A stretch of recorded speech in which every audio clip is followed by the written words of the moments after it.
భారతికి వెంటనే తిరిగి వచ్చి సమాధానం చెప్పగానే ఆవిడ ఆశ్చర్యపడింది. అందుకనే ఇప్పటికీ కూడా ఈ మహానుభావుడైనటువంటి శంకరాచార్యుల వారి మఠాలన్నిటిలోనూ కూడా ఉభయ భారతీ విగ్రహం మనకు అక్కడ కనిపిస్తుంది. మనం పిల్లల్ని ఎక్కడైనా తీర్థయాత్రలకి తీసుకువెళ్ళినటువంటి సందర్భంలో అక్కడ ఈ చిత్రాలన్నింటినీ చూపిస్తూ దీని వెనుక ఉన్నటువంటి చరిత్ర ఇది అని కానీ తెలియజేసినట్టయితే మన ఆస్తితో పాటు సంప్రదాయపు ఆస్తిని కూడా పంచిన వాళ్ళం అవుతాం. అలా అయినప్పుడే మనం మనుషులం, లేకపోతే పశువులు పక్షులు వాటితో సమానం తప్ప మరొకటి ఏమాత్రము కాదు అనే యథార్థాన్ని అంగీకరించాలి. అది నిజం కూడా. అటువంటి ఆదిశంకరాచార్యుల వారు తల్లి మరణించినటువంటి సందర్భంలో తనకి తానొక్కసారి అక్కడి నుంచి ఎగిరి వచ్చి తల్లికి చేయవలసినటువంటి సంస్కారాన్ని చేయబోతే దాయాదులైనటువంటి వాళ్ళందరూ వ్యతిరేకిస్తే నేను సంప్రదాయాన్ని చెడగొట్టకూడదనే నియమం కలిగి తన యొక్క కుడి భుజాన్ని మధించి అగ్నిని రగులుకొల్పి ఆ అగ్నిలో ఆవిడ్ని అమోఘంగా సంస్కరించి తిరిగి వచ్చినటువంటి యోగ్యులు. కాబట్టి తపశ్శక్తి ఉన్నటువంటి వ్యక్తి తన యొక్క భుజాన్ని మధించి అగ్ని రగులుకొలక గరడనే యథార్థాన్ని సాక్షి రూపంగా చూపించినటువంటి మహానుభావులు ఆదిశంకరుడు. పురుష సూక్తంలో కూడా అదే కనిపిస్తుంది మనకి. తస్మాద్ విరాట జాయత విరాజో అధిపూరుష సజాతో అత్యరిచ్యత పశ్చాద్భూమి మధోపర యత్పురుషేణ హవిషా దేవా యజ్ఞమతన్వత వసంతోష్యాశీదాజ్యం గ్రీష్మ ఇద్మ శరద్ధవి. అమోఘమైనటువంటి మంత్రానికి సాక్షిభూతంగా నిలిచేటటువంటి వారు శంకరాచార్యుల వారు. తల్లికి సంస్కారాన్ని స్పష్టంగా చేశారు. తల్లి ఎక్కడున్నప్పటికీ కూడా తల్లికి సంస్కారాన్ని చేసేవాడే పుత్రుడు తప్ప నేను విదేశాల్లో ఉన్నాను కాబట్టి ఇంత సెలవుని నష్టపోతాను కాబట్టి అక్కడికి వచ్చి చేసేది ఉండదు కాబట్టి సొమ్ముని పంపిస్తానన్నటువంటి వాడు పశువు తప్ప వాడు పుత్రుడే మాత్రము కాదు. కొత్త కాలపు విధానం ప్రకారం ఇట్లాంటి పరిస్థితి నీచంగా పడుతోంది. అంచేతనే తల్లుల కడుపు చేటు అంటారే అట్లా తల్లికి సంస్కారాన్ని తండ్రికి సంస్కారాన్ని సకాలంలో నిర్వహించినటువంటి సంతానం తల్లి యొక్క గర్భానికి చేటు తప్ప వాళ్ళు ఏ విధమైనటువంటి సుఖాన్ని కలిగించిన వాళ్ళు కారు. ఈ విషయాలన్నింటినీ మనం పిల్లలకి ప్రబోధించాలి. ఇటువంటి మహానుభావులైనటువంటి శంకరాచార్యుల వారు 32వ సంవత్సరంలో ఈ లోకాన్ని వీడి వెళ్ళడానికి నిశ్చయించారు. అంచేతనే శంకర సాక్షాత్ అని మనకి లోకంలో కనిపిస్తుంది. పిల్లలు ముఖ్యంగా పిల్లలుగా తండ్రులు ప్రత్యేక ఈ కాలపు వాళ్ళకి ఎంతో మనకి చేయవలసిన విధి విధానాలు ఈ టీవీల వల్ల పిల్లలు ఏమైపోతున్నారు అన్న దానికి మనకి హెచ్చరిక చేస్తూ చాలా జాగ్రత్తగా ఉండండి. పిల్లలు ఎప్పుడూ కూడా ఏ కాలంలో పుట్టినా వాళ్ళు చాలా బ్రిలియంట్ పీపులే. వాళ్ళని మనం పైకి తీసుకురావడంలో తేడాలు పడుతున్నాం తప్ప వాళ్ళ దోషం కాదు. టీవీలు వచ్చి బాగానే ఉన్నాయి. నేను ఇందాక వారితో మాట్లాడుతూ ఈ టీవీల వల్ల మాకు అనగానే వారు కొంచెం నేను గ్రహించాను. టీవీల వల్ల అనర్థాలు వస్తున్నాయి. టీవీల వల్ల ముఖ్యం మనలాంటి వాళ్ళకి చాలా ఉపయోగకరమైన మహానుభావులు మనం ఇవాళంటే ప్రత్యక్షంగా వారిని చూడగలిగాం కానీ మనం నిత్యం వారిని చూస్తూనే ఉన్నాం టీవీలో. కాబట్టి ఏంటంటే ఇది చాలా అమోఘమైన లెక్చర్. ఇది మరవలసింది కాదు. తర్వాత ఇంచుమించుగా ఈ చిత్రాల్లో ఉన్నటువంటి సమాచారాలు అన్నీ కూడా ఆల్మోస్ట్ కవర్ చేసి వాటి యొక్క అంతరార్థాల్లో పోయి తత్వాన్ని మనకు అందజేశారు. వీరందరికీ కూడా ముఖ్యంగా ఈ కాలనీలో ఉండే పెద్దలందరికీ కూడా మనకు తెలియదు. చాలా మందికి శంకరాచార్యులు వారికి ఏమిటో వారికి తెలియపరిచారు. కైలాస శంకరుడే కాలడీ శంకరుడు అంటే ఆయన ఈశ్వరుడు. శివాలయానికి వెళ్ళినట్టే ఇక్కడికి వస్తే ఇది మీరు గ్రహించి ఈ చిత్రపటాలని ఒక్కసారి పరికించి చూసి దాని గురించి ఏ ఒక్క దాని గురించి నాకు కొంచెం వివరంగా ఉండేదాన్ని. ఒక చిన్న ఉదాహరణకి ఇప్పుడు మన కొన్ని వివరంగా పద్యాలు చివరిలో చెప్పారు. కనకదారాస్తవం. ఆ కనకదారాస్తవం గురించి ఒక చిత్రపటం ఇక్కడ ఉంది. మీరు ఒక్కసారి కనకదారాస్తవం నేను ప్రతిరోజు ఒక్కసారి పఠనం చేయండి.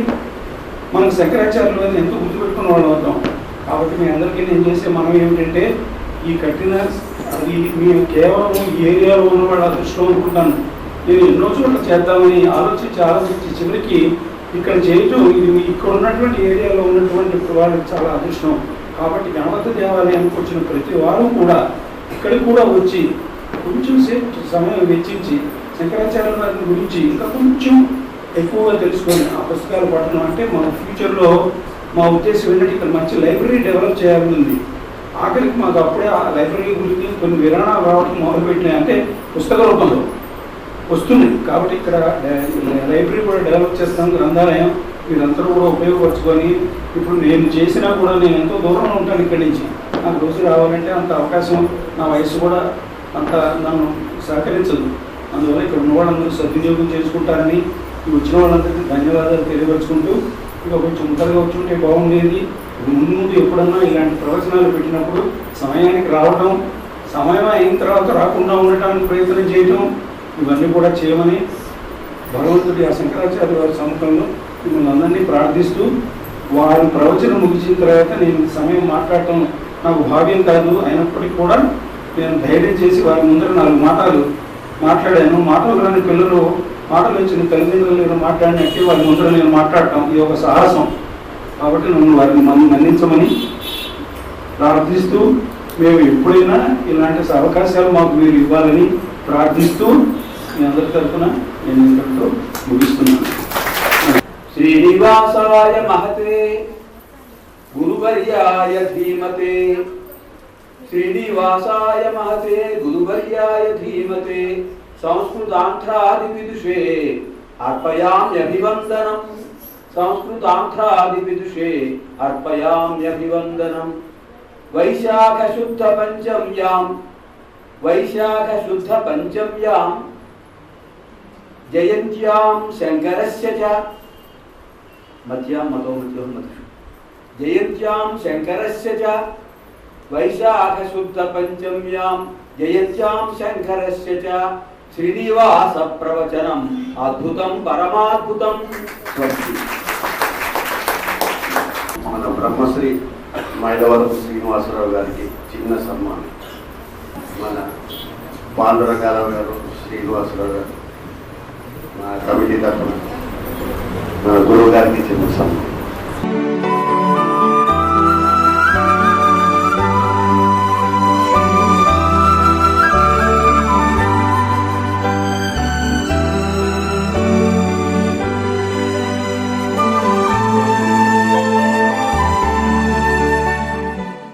మనసుకు ఎంతో ప్రశాంతతను ఇచ్చే శ్రీశంకర పద్మపాదాదుల అవంత కాంతి కీర్తి మధుమయ సత్య ప్రణవ మందిరంలో ఆదిశంకరాచార్యుల వారి జీవిత చరిత్రను తెలిపే తైలవర్ణ చిత్రాలు చూపరులను ఇట్టే ఆకర్షిస్తాయి. కేరళ రాష్ట్రం కాళడి అగ్రహారంలో శివగురు ఆర్యాంబలకు పరమశివుని అంశతో ఆదిశంకరులు వీరి ఇంట జన్మించిన వృత్తాంతం దగ్గర నుండి ఎన్నో అద్భుత ఘట్టాలను ఆ చిత్రాలు ఆవిష్కరిస్తున్నాయి.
సందర్భంలో నాకు ఆదిశంకరాచార్యులు వారు మరొక ఊహ కలిగించారు.